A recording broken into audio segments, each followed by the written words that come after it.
Alhamdulillah Rabbil Alamin. Wassalatu wassalamu ala asyrafil anbiya wal mursalin wa ala alihi wa sahbihi ajma'in.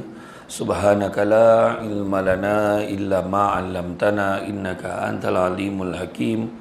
Rabbi shrah li sadri wa yassir li amri wa hlul 'uqdatam min lisani yafqahu qawli. Alhamdulillah, syukur kepada Allah Subhanahu wa taala kerana dengan limpah dan izinnya dapat kita bersama-sama sekali lagi dalam kuliah ilmu pada pagi ini, yang mana ini adalah merupakan tanda kasih sayang Allah kepada kita, diberikan peluang kepada kita masih lagi bernyawa, masih lagi bernafas untuk meneruskan kehidupan kita pada hari ini. Dan hari ini kita sambung bab 54 bab 54, larangan berbuat zalim. Jadi berbuat zalim ni adalah lawan kepada adil, kan? Adil. Berbuat adil, kalau tak adil kat orang tu dia jadi zalim.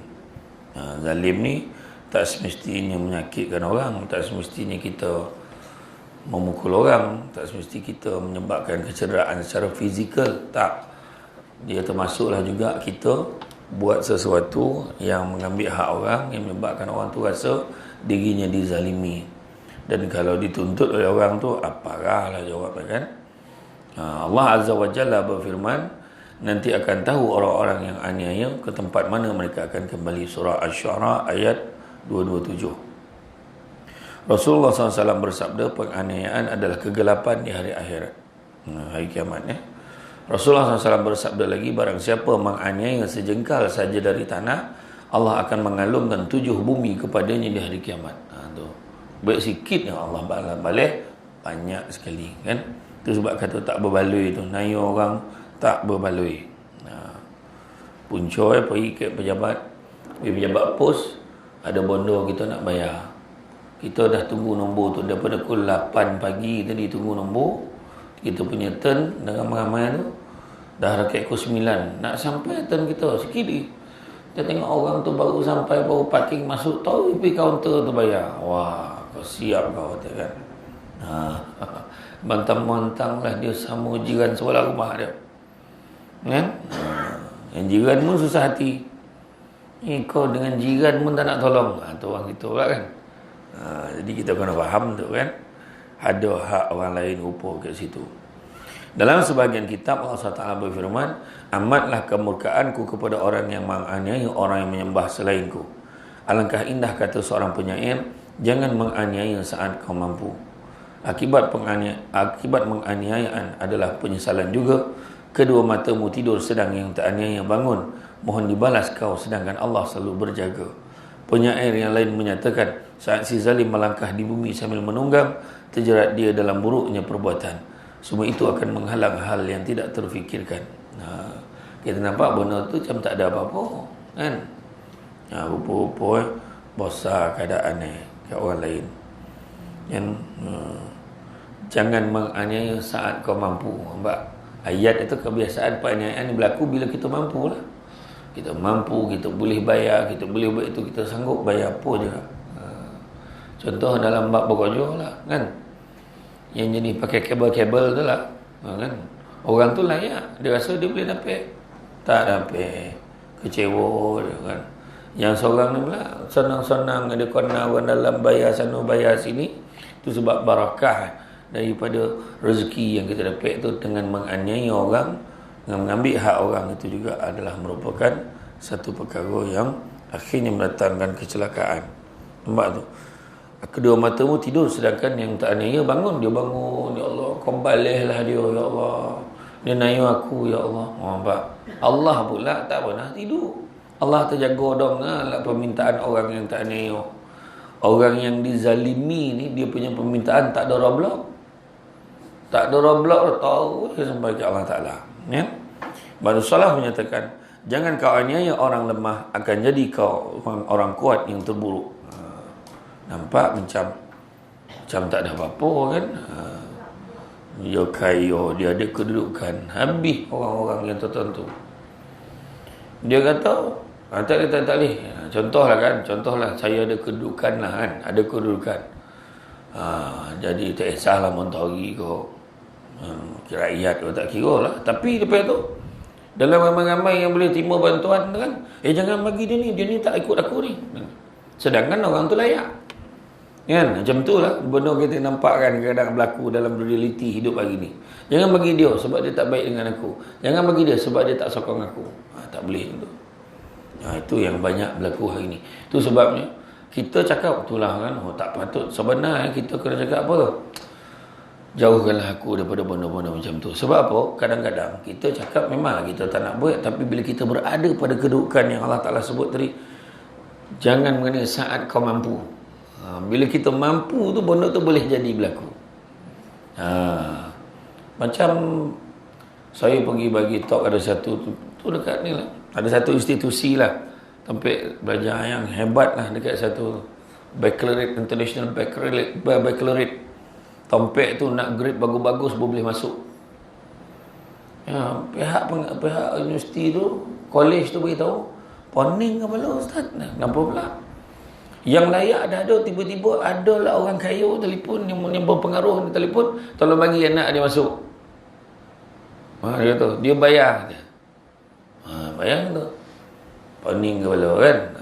Bila dia mampu, kita mungkin tak, orang mampu ni dia boleh buat apa yang dia rasa. Kalau dia rasa nak bayarkan duit, dia rasa boleh bayar, dia nak bayar. Betul. Kan? Benda tu nampak macam tak ada apa-apa kan. Tapi itulah dia. Abu Hurairah radhiyallahu anhu berkata, sesungguhnya burung akan mati terkejut dalam sarangnya akibat kezaliman orang zalim. Dikatakan tertulis dalam kitab Taurat, juru panggil akan memanggil dari belakang hasyur, yakni as-sirah, wahai para penindas yang lancang dan wahai orang yang keterlaluan dan celaka, sungguh Allah akan bersumpah dengan kemuliaannya bahawa pada hari kiamat titian itu akan mengampuni kezaliman orang zalim. Dari Jabir radhiyallahu anhu berkata, ketika datang muhajirin dari Habsyah kepada Rasulullah SAW, baginda berkata, tidakkah engkau ceritakan kepadaku tentang keganjilan yang engkau lihat di tanah Habsyah? Qutaibah berkata, dan di antara mereka adalah Ali. Ya Rasulullah, satu hari kami sedang duduk, lalu seorang tua dengan membawa sedikit air di kepalanya dan berjumpa seorang pemuda dengan garang memegang dua bahu wanita itu dan menolaknya hingga jatuh tersungkur dan tumpahlah airnya. Wanita tua itu lalu berdiri dan menoleh kepadanya sambil berkata, wahai si penyombong, kelak kau akan tahu ketika Allah meletakkan Al-Kursi. Esok kau akan tahu bagaimana urusanku dan urusanmu di sisinya. Rasulullah SAW lalu bersabda, bagaimana Allah muliakan satu kaum, dia tidak akan melebihkan mereka yang kuat daripada yang lemah. Kan? Nampak macam tu kan. Ditolak orang tua tu, jatuh air tu, dia nampak macam tak ada apa-apa. Tak fikir orang tua tu, itulah nyawa dia, air tu. Bukan macam kita ada kepala paip. Dia sejauh-jauh pula tu dia mengusung kan, tiba-tiba jatuh, tolak ke orang tu. Dia mampu, dia kuat kan. Dia langgar orang tu jatuh kan. Benda banyak lagi lah dalam urusan kehidupan kita yang kita nampak tak tahu. Contoh macam penjamah lah. Macam penjamah sama je. Minta maaf lah, saya tak dapat lah malam tu, saya ada hal. Ya Allah, jangan tuan, kata orang dah booking lama dah ni. Contoh lah kan, ceramah maulud ke, ceramah apa ke, rupa-rupa dia ada hal, dalam ada hal tu. Oh yalah, tengok pula dalam Facebook, tengok lah dalam ni, dia ceramah kat satu masjid lain, enggak bayar lagi mahal. Kan, nampak tak? Contoh lah. Itu pun bila dia mampu kan, dia buat lah. Nampak? Contoh lah. Ni tak termasuk surah Taman Purba lah ni. Surah Raudatul Syakirin tak termasuk lah. Ni cerita lain ni kan. Dirawikan dari Rasulullah SAW, baginda bersabda, 5 orang yang mendapat kemurkaan Allah SWT. Jika mahu, dia akan berikan pada mereka di dunia atau dia tempatkan mereka di akhirat dalam neraka. Antara dua je. Ke dunia dah dapat ataupun ke akhirat dalam neraka, Allah Ta'ala bagi balasan pada dia. Pemimpin yang merampas hak rakyatnya. Satu. Pemimpin yang merampas hak rakyatnya. Tidak pernah ia menginsafi dirinya terhadap perbuatannya dan melakukan kezaliman terhadap rakyatnya. Pemimpin yang ditaati kaumnya namun ia tidak membezakan mana yang kuat dan yang lemah, tapi dizalimi serta berkata dengan hawa nafsunya. Lelaki yang tidak pernah mementingkan isteri dan keluarganya untuk taat kepada Allah dan tidak mengajar mereka urusan agamanya. Lelaki yang tidak memberi upah dengan cukup pada pekerjanya, dan lelaki yang menganiaya dalam maharnya. Itu dia. Kan? Tengok tu. Lelaki yang pemimpin yang merampas hak rakyat, tak pernah insaf, malahan melakukan kezaliman terhadap rakyat dia. Kemudian pemimpin yang ditaati kaumnya, tetapi dia tak bezakan mana yang kuat, mana yang lemah. Makna buat tu dia tolong orang kaya je. Orang susah tak ditolong kan? Lelaki yang tidak pernah mementingkan isteri dan keluarganya untuk taat kepada Allah dan tidak mengajar mereka dengan urusan agamanya. Zalim pun bila tak ajar agama ke anak isteri ni. Dah lah tak ajar agama, tak bagi pula bini dengan anak api belajar agama. Tak bagi pula dah. So belajar piano tu. Mak terbalik pula. Tak ada orang sombanannya jarang kan. Pergi belajar piano tu, pergi belajar main golf. Anak 7 tahun belajar main golf mak. Ngaji tak waktu kemudian. Sudah tak sampai aja kan. Menyesal tuan-tuan. Ya? Kemudian lelaki tidak memberi upah yang cukup pada pekerjanya dan lelaki yang menganiaya dalam mahalnya. Macam kan. Aduh tuan-tuan. Ini benda ni banyak dalam masyarakat kita. Kan? Ini memang contoh yang Nabi bagi ni yang paling tepat lah kan. Tak pernah pening isteri. Cerita pasal pening isteri ni baru-baru ni saya dengan TV Hijrah buat rakaman bersempena dengan Hari Warga Emas. Rakaman e-counter netizen dia buat dekat rumah warga emas swasta di Sungai Sekamat di Kajang. Yang paling mengejutkan lah kan, yang selama ni kita dengar cerita benda tu berlaku pun ya? Ada seorang tu sayang anak merayu, tolong mak, abang tengah susah ada. Abang nak sangat ni, nak cagarkan tanah rumah ni kan, cagarlah kan? Tukarlah nama dia, tukar je. Tak sampai seminggu suami dengan anak dia halau dia duduk mau tu. Dia cakap apa? Yang seorang tu, mak seminggu je mak, kejap nanti seminggu Alung datang ambil balik. Anak dia kata nak ambil balik. Lepas seminggu tak ambil, 2 minggu tak ambil, sudah sebulan tak ambil. Lepas tu bila pusat jagaan telefon, rupanya nombor dengan alamat semua tipu. Tak dapat kontak, mana dia letak memang dengan niat tak nak ambil mak dah. Dan yang paling saya terkejut kan, demi Allah saya cakap, ada seorang pakcik tu keluar naik wheelchair, keluar daripada bilik air, bersih dia ambil wuduk, lepas ambil wuduk lah nak solat kali kan. Dia keluar, Assalamualaikum, macam sihat? Baik nak muka bersori-sori. Saya tanya kan, lepas tu yang penjaga cakap, Ustaz tahu tak tu siapa? Siapa? Bekas imam besar kat Melaka. Mana? Saya pun tak sanggup saya nak tanya apa sebab dia duduk situ. Tapi itulah cerita. Mudah-mudahan tengah saya cakap ni anak-anak dia tengoklah. Haraplah. Tak tahulah apa hal lah. Memang polik lah nak katakan yang tak mengajar kau, yang tak elok kau, tak tahulah apa sebab manusia ni. Polik-polik kan. Tapi dia senyum. Memang tu saya terkejut tu. Yang tang imam besar, bekas imam besar. Dekat satu daerah di Melaka. Masjid kat Melaka. Tak cakap pun lah. Tak tahulah apa dia tak cakap kisah di sebalik tu kan.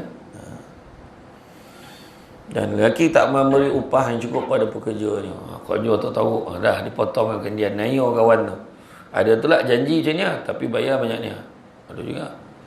Saja dia lengah-lengahan gaji kawan tu. Satu hal kan.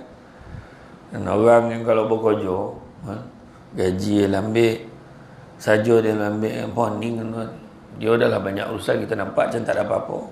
Dia banyak mustahak menganiaya dalam mahalnya, mas kahwin apa semua kan dalam tak dibagi dah kan. Dari Abdullah bin Salam radhiyallahu dia berkata, sungguhnya ketika Allah SWT menciptakan makhluk manusia tertiarap di atas kakinya, lalu mengangkat kepalanya kepada Allah dan berkata, ya Tuhan kami, bersama siapakah engkau? Jawab Allah, bersama orang yang tak aniaya sehingga diberikan haknya kembali. Diberikan hak mana akhirat so dituntut lagi tak bagi tak pek. Itu yang beratur tu. Beratur panjang tu yang Nabi tanya siapakah orang yang muflis? Orang tak ada duit, jawab sahabat. Orang tak ada emas, tak ada dinar. Kan?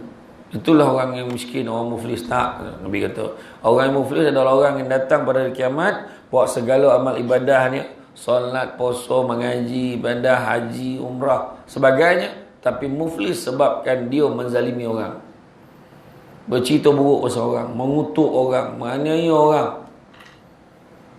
Bila dia masa beratur panjang tu macam ni lah, dia punya pahala tu borek je lah. Wah, ini ada harapan syurga. Apa yang beratur depan panjang semua tuntut. Ni dulu dia potong queue tu. Beratur depan dekat pejabat pos dia. Zap dia, cap dia. Okay. Kan? Hari tu ada mak tu makan dekat lepas ceramah kuliah subuh tu, ada makan roti canai saus koping. Dan keluar ambil sikit, dia tutup 3 koping dah, dan tak berasuk contoh lah kan. Nampak macam tak ada apa-apa tu lah dek. Tutup ambil satu palo, satu palo ambil. Habis palo lah.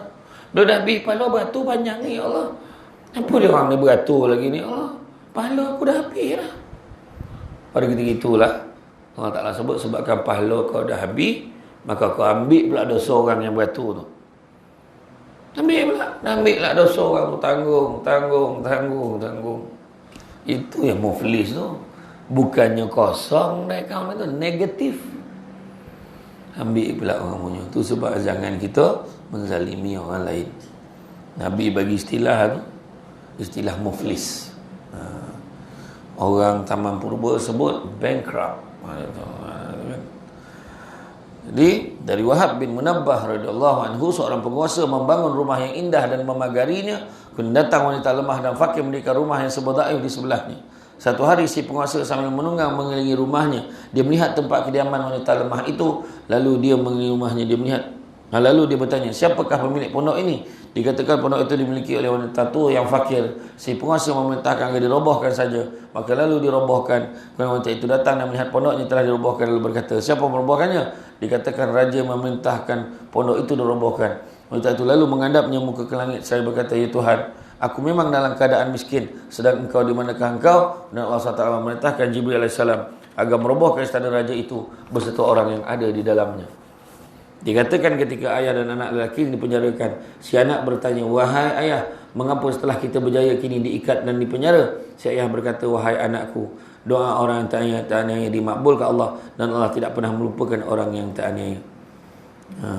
Yazid bin Hakim mengatakan, yang sedang ia tidak punya penolong selain Allah SWT, dan dia berkata padaku, Allah lah segala-galanya, Allah lah yang menentukan di antara aku dan kamu. Benda tu biasa berlaku tu. Dia orang kaya, dia berpengaruh, dia telefon orang tu. Kat Melaka ada satu kes, dia rumah dia besar, dia dah buat cantik. Lepas tu dia sakit mata tengok garaj-garaj kereta orang kat depan rumah orang, rumah murah depan tu. Dia kata suruh roboh rumah depan tu. Sebab bila garaj tu roboh baru nampak rumah dia. Lawa. Rumah dia lawa, baiklah lawa. Tapi agak ada yang datang rumah kau, rumah kau ni lawa, tapi kat depan tu tak lawa lah garaj orang tu. Nampak agak dia pun telefon hari dia sak kan. Nampak tu. Perangai kan. Baik macam mana? Ada satu kes nilai tu tuan-tuan tengoklah. Yang pun ni tuan-tuan nampak tak yang kita ikut lekas tu? Yang kita ikut lekas, kan kita nampak ada korban ayam yang besar, ada satu tempat tu kalau lupa tutup tingkap memang berbau lah. Ada time dia tu, ada time Saya dulu pagi pergi Kojo memang terbau tu. Kalau naik motor kan boleh nahan napis tu. Jadi bayangkan korban ayam tu dengan tenang dan damai lebih 30 tahun duduk dalam hutan. Makin lama orang makin membangun, buatlah rumah banglo sebiji situ. Di rumah banglo tu yang datang ke korban ayam tu, dia baru naik, tolong robohkan korban ayam ni. Kan? Itulah tu. Ya. Ada satu pemaju tu pula, dia memang goma macam tu. Tanah-tanah orang tak nak tu dia buat rumah. Kek korban ayam buat kek kuari buat nak sana. Tu pemaju yang buat rumah-rumah yang macam tu. Dia dah tahu tempat macam tu kan. Masuk kategori zalim tak? Kita fikirlah. Dia dapat duit ni, jual mahal kan? Dia fikir. Baik rumah. Ini rumah terbaik, dekat dengan ini, bayar bahal, kita pembeli. Duduk dalam tu. Tak sampai seminggu, rotak. Dinding ni pecah, dinding ni, yang ni macam ni, baru tahu. Banyak. Orang jual kereta, kan? Beli ni, kereta aku ni baik ni, tip top ni, terbaik di pasaran. Kan? Aku jarang pakai. Kau tengok meter dia, meter boleh adjust. Bawa. Tak sampai 2 minggu. Mati. Mati. Pergi ke bengkel. Ni kereta, bukan kereta ni. Oh, dia sudah jual sama saya. Ini kereta memang tiap-tiap minggu datang sini tau. Nampak? Macam cakap apa? Naya ke tak naya? Zalim juga. Zalim. Tu sebab jual cakap tu orang. Kereta ni masalah ni. Macam ni. Kau nak tak? Kalau kau nak, cakap tu orang. Adalah satu penyakit ni, adalah orang ni. Dia nak baik kenduri. Dia nak baik kenduri apa dah. Dia jemput ramai lah orang-orang datang. Orang besar pun datang. Lepas tu adalah seorang perempuan ni cakap dengan akak ni, apalah, risaulah kok tak ramai orang datang. Risaulah kok jadi apa-apa. Dia sebut macam tu. Tak salah kau risau, entah hati tak sanap. Kau jangan risau, bak aku tolong kau. Dia kata macam tu. Bak aku tolong kau. Tolong macam mana? Nantilah. Dia tak cakap. Tiba-tiba sehari sebelum kau dibawa botol air macam ni dengan satu bunjut kuning tu. Ni air ni kau siram dekat keliling tapak kau nak pasang kemah kenduri tu. Yang bunjut kuning tu kau tanamlah kat mana-mana tu. Tak nak tu. Tak nak lah. Dia pulang balik. Dia cakap tak kira tu. Tak kira kau kena bayar beli kau serupa dia pergi berdukun pergi ke Kelantan, pergi ke Thailand semua. Dia cakap air sasi tu, botol sasi tu dengan bunjut tu dia nak 6,000 tu. Lepas tu orang tu tanya saya. Dia tanya saya, orang yang disuruh bayar tu lah. Dia kata saya tak pernah suruh dia buat macam tu pun. Saya cuma cakap saya risau je. Adakah saya dikatakan berhutang? Saya kata pertama hutang ni kena jelas. Cakap aku nak buat ni, aku nak beritahu, tak apa aku tolong kau. Kau boleh bayar tak? Ni mahal ni. Boleh. Aku bayarlah. Mahal pun mahal lah. Itu pun tak boleh lagi kira hutang sebab tak jelas. Dia mesti jelas. Aku nak pergi jumpa ni. Pergi berdukun berpawang. Kata kan. Hui, aku tak nak dah. Kata. Pertama dah lah tak jelas. Kedua adalah unsur-unsur khurafat kat situ kan. Jadi tak ada tu hutang dah. Banyak orang manusia yang kategori pandai ni. Pandai dia kan pandai, dia pandai kan. Yalah pergi dia berdukun semua. Tiba-tiba macam 6,000. Lepas tu melalak siang malam dalam Facebook dia tu. Dia kata, bila nak bayar hutang? Kata. Orang yang tak tahu pula, pijak je orang tak bayar hutang ni. Orang tu tak tahu. Apa cerita kan? Itulah. Banyak yang kita ni tak tahu tuan-tuan. Baca dalam Facebook kita marah kan? Baca Facebook kita marah kan? Macam kisah ada seorang artis tu yang heboh, semua orang marah. Semua orang marah kononnya tak aniaya benar seorang isteri yang suaminya meninggal dunia, duit banyak kononnya. Adalah, saya tak nak sebut lah, ada satu artis tu. Tapi tuan-tuan dan puan boleh agak-agak lah. Rupa-rupa bila ada seorang ustaz tu yang ada duduk dokek-dokek dengan rumah kawan tu, dia cerita tu lain benar tuan-tuan. Susah. Kita pun cakap janganlah aniaya orang, jangan. Kita tak tahu pula cerita betul. Kan nak nyebut kan. Kena tahu cerita betul kan. Tu sepenuh Bayangkanlah arwah tu mati bono pertama ni bini dia habis disuruh semua jam memang mahal tu. Tu adalah. Saya tak sebut nama siapa kan. Nak tahu siapa, tunggu waktu minum kan. Macam tu ayat. Tak adalah saja kan.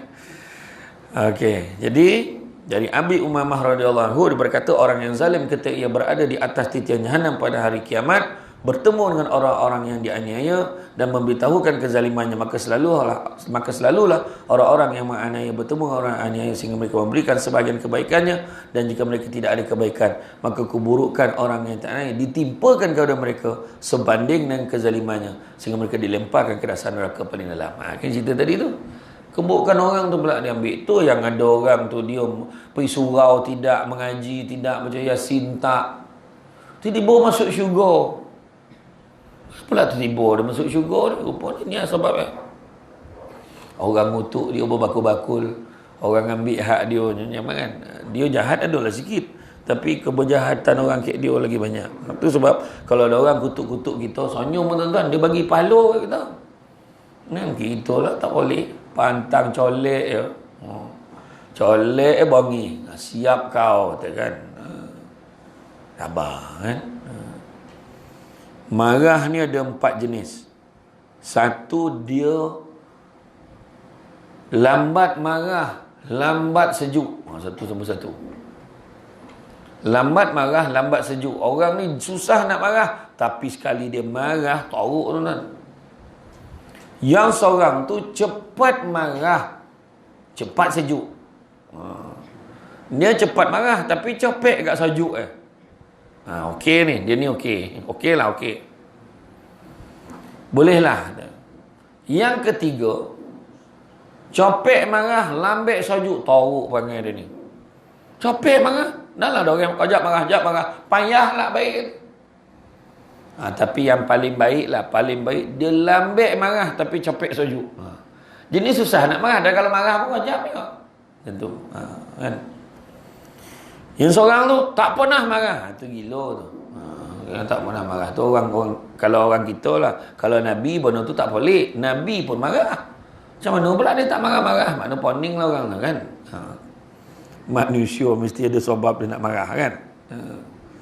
Dari Abdullah bin Unais dia berkata, aku dengar Rasulullah SAW berkata, hamba-hamba dihimpun pada kiamat dengan bertelanjang, berkulup dan tidak beralas kaki, dan Allah memanggil mereka dari jauh dengan suara yang didengar sebagaimana dari dekat. Akulah raja yang nak menentukan untung nasib kamu. Setiap ahli syurga tidak akan masuk syurga sebelum ahli neraka menagih kezalimannya meskipun satu tamparan atau lebih, dan tidak akan pula seorang ahli neraka masuk neraka sedangkan ia zalim meskipun sebuah tamparan atau lebih yang harus dibayarnya. Nampak? Penampar Allah Ta'ala kan? Tak tahulah jadi apa, lepek ya? Kan kita baca dalam bab yang sebelum ni, orang kafir tu dijadikan saiz dia besar. Orang kafir ni gigi dia sebatang gigi sebesar Jabal Uhud, gigi sebesar Bukit Uhud, supaya bila lempar dalam neraka tu maksimum ni dia akan rasa. Mana lambat lah hancur tu. Kok capek pun kira lambat lagi berbanding kita. Kita ni lempar hilang. Bih, zrup, habis. Naik balik. Dia tu tak lama. Tu rasa azab ya tuan-tuan. Kan?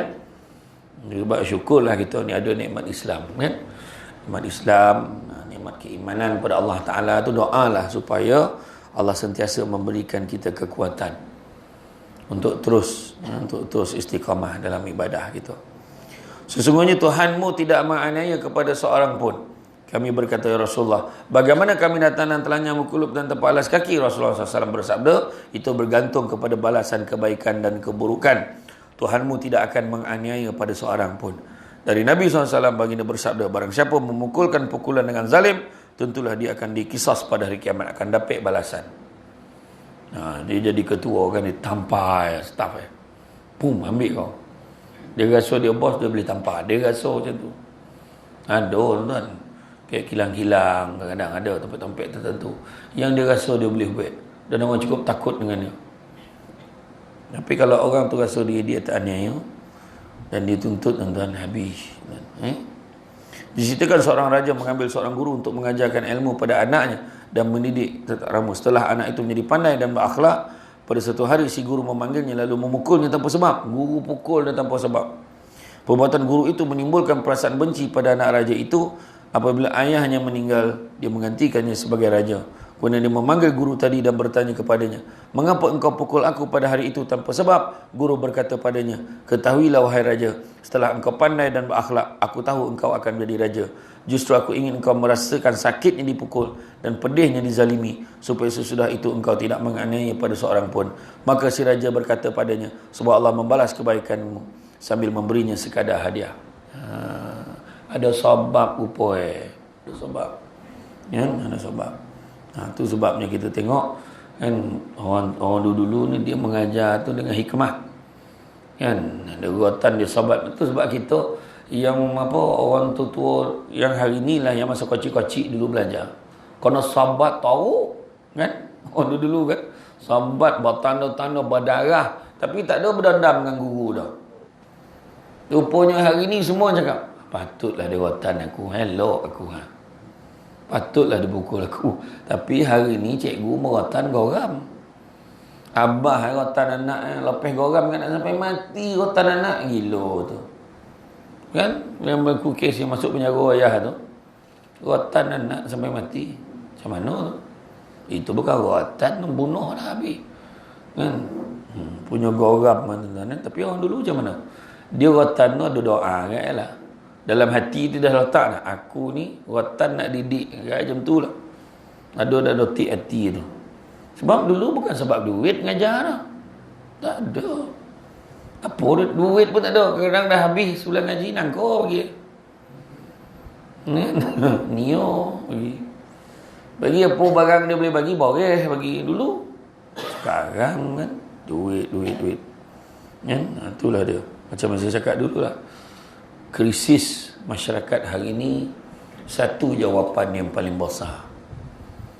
Krisis kepimpinan ke, krisis anak muda ke, krisis keluarga ke. Ada satu je jawapan. Jawapannya adalah adab. Betul. Adab. Ada adab, selesailah masalah semua orang. Suami isteri kalau ada adab, gaduh ke? Tak ada. Isteri adab dengan suami macam mana? Hari ni dia cakap, wah tuntut hak. Tapi adab tak jaga. Kan? Suami pun ada adab dia dengan isteri dia. Bukan kata isteri je ada adab dengan suami. Macam mana suami minta elok-elok dengan isteri? Boleh tak tolong baikkan air? Hawi pula rasa. Boleh bang? Bang nak air apa? Adab. Cakap, kau ambil air tu sebelum nak pijak kau buat air tu. Gila tu lelaki tu kan. Tak ada dah. Keampangan tak ada. Topik lain. Macam mana seorang guru, macam mana orang tua-tua dulu, budak-budak nak lalu depan orang tua, bukan menunduk sambil minta izin. Tumpang lalu pakcik, lalulah. Lalu belakang pakcik, jangan. Dia ada membolong. Tak apa hantu belakang dia tu, jangan lalu depan. Tak adalah orang tua-tua dulu dia percaya lalu belakang habis ilmu kan orang dulu kan. Ya, lalu belakang pun minta izin, nampak adab tu. Kita panggil hormat orang tua kan, tu adab lah tu. Kan? Nampak cara bila orang berburak, orang bercakap, dia senyap. Bangang orang cakap baby. Tengok yang bila meminang macam mana. Tak ada sampai 5-6 orang bercakap dah. Tuan-tuan tengoklah yang datang tu, yang mengelupur tu. Itulah saya macam ni. Bukanlah, salah tu macam ni. Seorang tu pula cakap. Hantaran tu berapa? Itulah kalau boleh seorang tu, kalau boleh 10,000 seorang tu pula. Wah, tadi bincang lain ni. Itu sebabnya dipilih seorang je. Wakil akan cakap.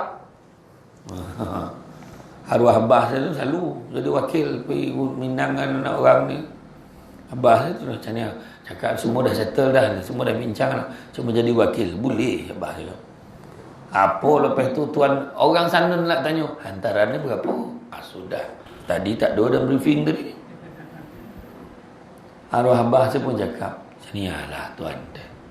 Saya ni adik-beradik bukan saudara mara pun bukan. Disuruh datang, disuruh balik. Disuruh makan, disuruh minum. Mana orang faham lah tu dia tak tahu. Macam tu lah. Orang yang tahu adat dengan cakap tu mana dia tak tahu lah tu. Dia pula bersekias-kias. Dia cakap tu orang. Masalah orang tu kan. Dia tu ada. Seorang yang cakap tak ada lah. Takkan tu pun kau tak tahu. Dah semua lah bercakap kan. Tak. Dia mula dulu. Banyak bab adab ni. Sampaikan Nabi sebut apa? Ta'dibu auladukum bisalasati asya. Adabkan anak-anak kamu dengan 3 perkara. Bihubbi Rasulillah. Sayangkan Nabi. Bihubbi ahlihi. Sayangkan ahli keluarga Nabi. Biqiraatil Quran. Dengan membaca ayat suci Quran.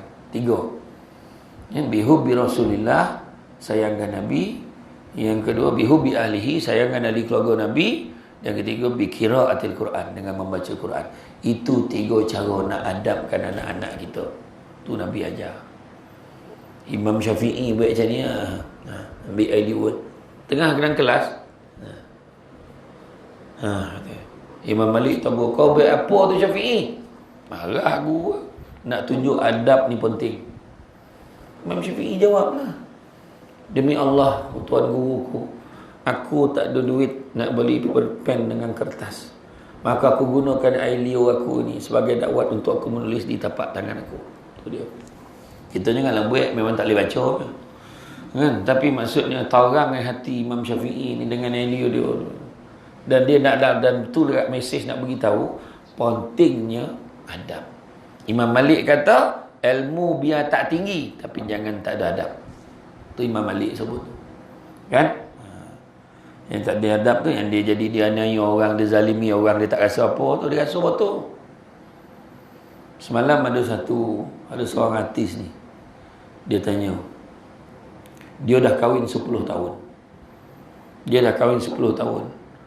Dia memang mampu, dia kata. Duit dia banyak, dia kata. Tapi suami dia pun ada juga pendapatan sendiri. Tapi 10 tahun dah kahwin tak bagi nafkah. Macam mana tu? Tu cakap tu, dia tak ada ilmu. Dari segi adab pun dia kena tahu. Kan? Jaga hati isteri macam mana. Termasuklah bagi nafkah. Dia kata dia memang mampu. Tapi kalau saya tahu macam ni, saya tak kahwin dengan dia. Dia kata tu. Macam tu lah. Pak nafkah pun ramai yang tak tahu. Macam mana? Kan? Jadi macam-macam. Ada orang ambil ringan. Dia kira selesai kan. Dia pun ada duit. Tu kira settle lah. Tak apa lah. Seorang suami wajib memberi nafkah kepada isterinya walaupun isterinya bekerja. Wah. Tu point orang perempuan buat balik hari ni. Abang dengar tak Camah pergi tadi pesan nafkah tu. Kalau isteri tu kerja macam mana bang? Abang time tu yang tolong lap tadi tu tak perasan mana pula kata. Oh ya betul lalap bab tajuk tu kan. Betul. Tapi nafkah ni orang lelaki bagi, dia bukan hanya tanggungjawab kita, tapi itu juga adalah merupakan satu bentuk sedekah yang Allah akan lapangkan rezeki suami ni. Sikit buat cara sikit. Macam tu. Kan? Kalau tidak, kita masuklah kategori yang keempat ni yang Nabi sebut tadi, dia menzalimi anak isteri dia dengan cara dia tak memberi nafkah, tak memberi apa keperluan-keperluan yang sepatutnya sehingga dikatakan dia dizalimi. Jadi itulah tuan-tuan, cukup setakat tu insya-Allah. Saya sebenarnya malam tadi pukul 3.4 pagi tadi baru sampai daripada Ipoh. Semalam pagi petang malam Ipoh. Sampai tak boleh jadi konon datang juga. Dah lama tak bersarapan di ruang dewan makan yang indah di luar sana. Jadi insya-Allah tuan-tuan, itu saja daripada saya. Semalam ada disampaikan pesan, saya ada bawa